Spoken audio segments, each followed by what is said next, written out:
Hello അമ്മ. ആ മോനെ. അതെ, അമ്മ വിളിച്ചതേ അവളെ അമ്പലത്തിൽ പോവാൻ നിർബന്ധിക്കണ്ട കേട്ടോ. അല്ല, എന്തു പറ്റി അമ്മ? അവൾക്ക് അമ്പലത്തിൽ വരാൻ എന്തെങ്കിലും പേടിയാണോ? അയ്യോ അതല്ല മോനെ, അതേ അവൾക്ക് പീരീഡ്സിന്റെ ഡേറ്റ് ഒക്കെ ആയിരുന്നു, കല്യാണമൊക്കെ ആയിരുന്നില്ലേ, അപ്പൊ അവള് മരുന്നൊക്കെ കഴിച്ചേക്കുവാ, അതുകൊണ്ടൊരു പേടി, അതാണേ.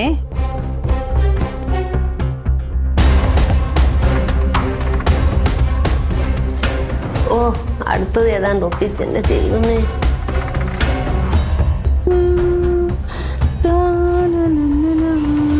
എന്തോന്ന് പണിയാ ഈ കാണിക്കുന്നേ? എന്താ ഇവിടെ നടക്കുന്ന ഓരോ കാര്യങ്ങളും വിളിച്ച് അവിടുത്തെ അമ്മയുടെ അടുത്ത് പറയണ എന്തിനാ? അമ്മ വിളിച്ചാ? അതെന്തോന്ന് ചോദ്യമാണ്? തനിക്കറിയാലോ എന്നെ അമ്മ വിളിക്കുമായിരിക്കും എന്നുള്ളത്.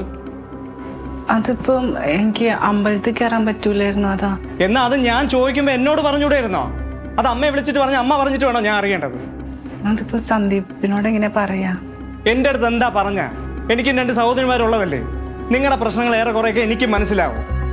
ഇക്കണക്കിന് എല്ലാം അമ്മ പറഞ്ഞിട്ട് വേണോ ഞാൻ തന്റെ കാര്യങ്ങൾ അറിയണ്ടേ? സന്ദീപ് എന്നോട് ദേഷ്യപ്പെടുകയാണോ? ദേഷ്യപ്പെടണം, ഞാൻ വല്ലതൊക്കെ വിളിച്ച് പറയും കേട്ടാ.